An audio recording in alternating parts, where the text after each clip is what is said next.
السلام علیکم۔ یہ سائنس کا چیپٹر 5 ہے۔ آج ہم اس کا حصہ نمبر 5 پڑھیں گے۔ آج کا موضوع ہے دھواں اور تمباکو نوشی کے مضر اثرات، harmful effects of smoke and smoking.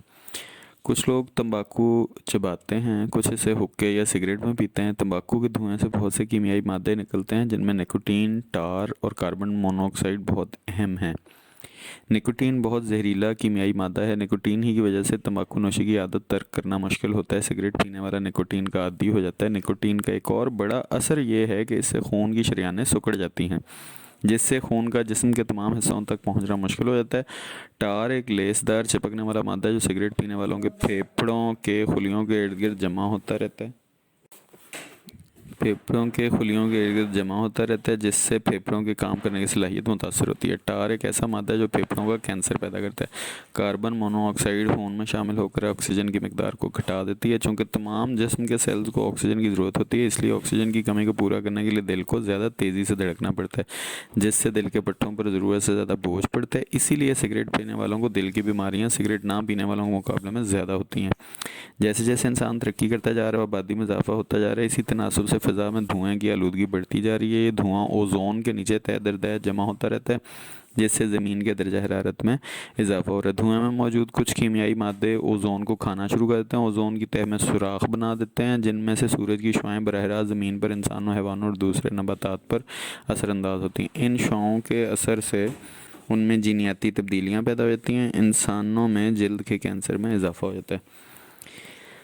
اگلا عنوان ہے پھیپھڑوں کی بیماریاں، ریسپیریٹری ڈیزیزز۔ سگریٹ کا دھواں سانس کی نالیوں اور پھیپھڑوں میں انفیکشن اور ورم پیدا کرتا ہے، جس سے کھانسی اور بلغم کی شکایت رہتی ہے۔ اس بیماری کو برونکائٹس یا دائمی ورم کہتے ہیں۔ سگریٹ نوشی سے پھیپھڑوں میں موجود ہوا کی تھیلیوں کو نقصان پہنچتا ہے، جس سے خون میں جانے والی آکسیجن کی مقدار کم ہو جاتی ہے۔ اس کمی کو پورا کرنے کے لیے تیز تیز سانس لینا پڑتا ہے۔ اس بیماری کو ایمفیسیما کہتے ہیں۔ پھیپھڑوں کا سرطان نہایت خطرناک مرض ہے جو سگریٹ کے دھوئیں میں ٹار کی وجہ سے ہوتا ہے۔ دل کی بیماریاں یعنی ہارٹ ڈیزیزز۔ سگریٹ نوشی سے دل کے دورے، بلڈ پریشر اور دیگر دل کی بیماریوں سے ہلاک ہونے کے خطرات بڑھ جاتے ہیں۔ خون کی شریانیں تنگ ہو جاتی ہیں، خاص طور پر دل کی شریانیں زیادہ متاثر ہوتی ہیں، جس سے دل کے دورے کے امکانات بڑھ جاتے ہیں۔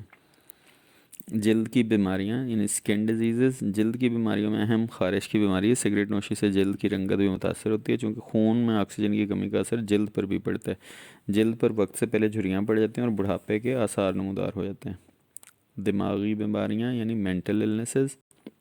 دماغی بیماریوں میں سائیکوسس اور نیوروسس قابل ذکر ہیں، جن کی تفصیل درج ذیل ہے۔ سائیکوسس میں ڈیلیریم اور ڈپریشن بہت عام ہیں۔ ڈیلیریم یہ بیماری تیزی سے ظاہر ہوتی ہے، جس کی کئی وجوہات ہو سکتی ہیں، جیسے نشہ، دیگر بیماریاں، جسم میں الیکٹرولائٹس کی کمی اور دماغ میں آکسیجن کی کمی۔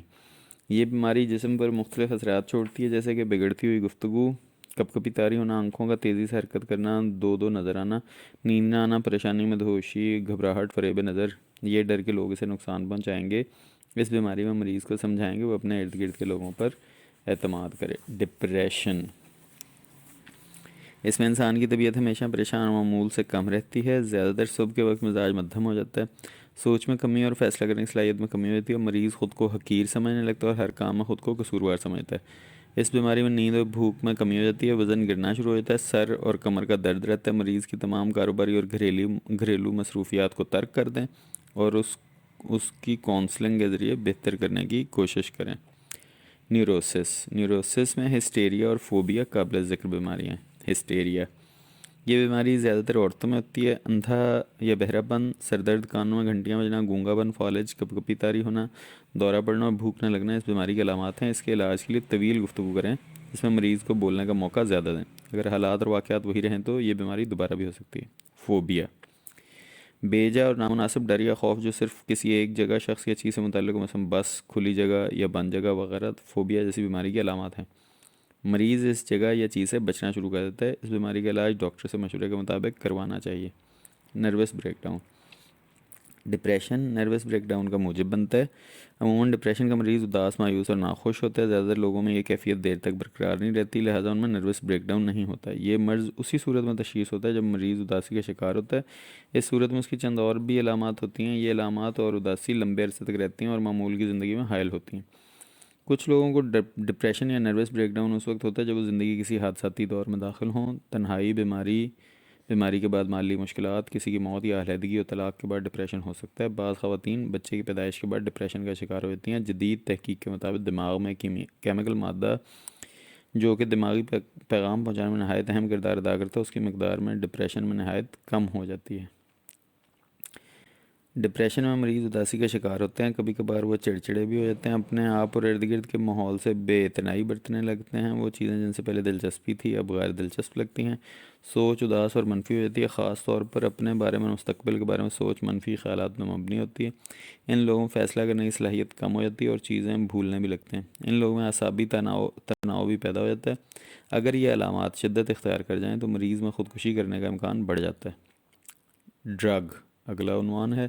عام طور پر ڈرگ کا مطلب یہ ہے کہ کسی بھی قسم کی دوائی جو ہم بیماری میں استعمال کرتے ہیں. ادویات درد کو دور کرنے، بیماریوں کی روک تھام اور زندگی بچانے کے لیے استعمال کی جا سکتی ہیں. کچھ ادویات ایسی ہیں جو بیماریوں کو روکنے کے کام آتی ہیں.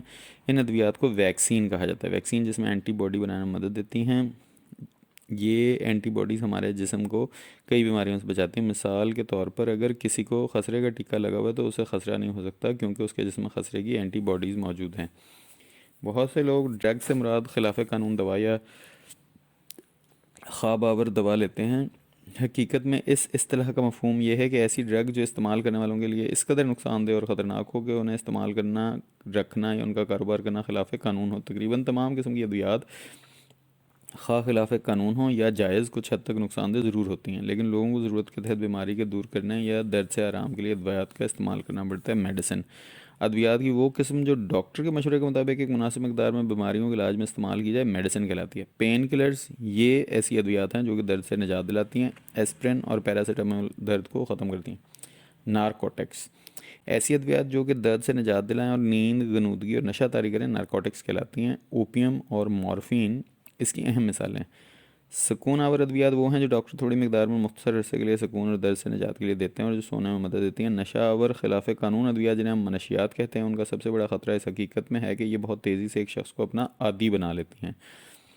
وہ ان ادویات کا اس قدر غلام بن جاتا ہے کہ انہیں چھوڑنا اس کے بس کی بات نہیں رہتی. اس کی قوت ارادی بڑی حد تک ختم ہو جاتی ہے. آخر کار وہ اس مقام پر پہنچ جاتا ہے جہاں وہ اپنے فرائض، اپنے خاندان، خودداری، اخلاقی اقدار اور دوسری تمام چیزیں جنہیں نارمل لوگ اہم خیال کرتے ہیں، وہ ان سے لاپرواہ ہو جاتا ہے اور نشے کو حاصل کرنے کے لیے چوری اور قتل تک کرنے کو تیار ہو جاتا ہے. نشہ آور ادویات کی مختلف اقسام ہیں جن کی تفصیل درج ذیل ہے. سیڈیٹیوز ایسی ادویات جو کہ ذہن کی تسکین کا باعث بنے انہیں سیڈیٹیوز کہتے ہیں. ڈائزپام اور لورازپام اہم سیڈیٹیوز ہیں. ہیلوسینوجنز ایسی ادویات جو کہ ذہن پر عجیب اثرات مرتب کریں جیسے وقت، مقام، آواز، رنگ اور دوسری محسوسات کا بگاڑ ہیلوسینوجنز کہلاتی ہیں. مثلاً کنائبس. یہ چیپٹر ختم ہوا. شکریہ.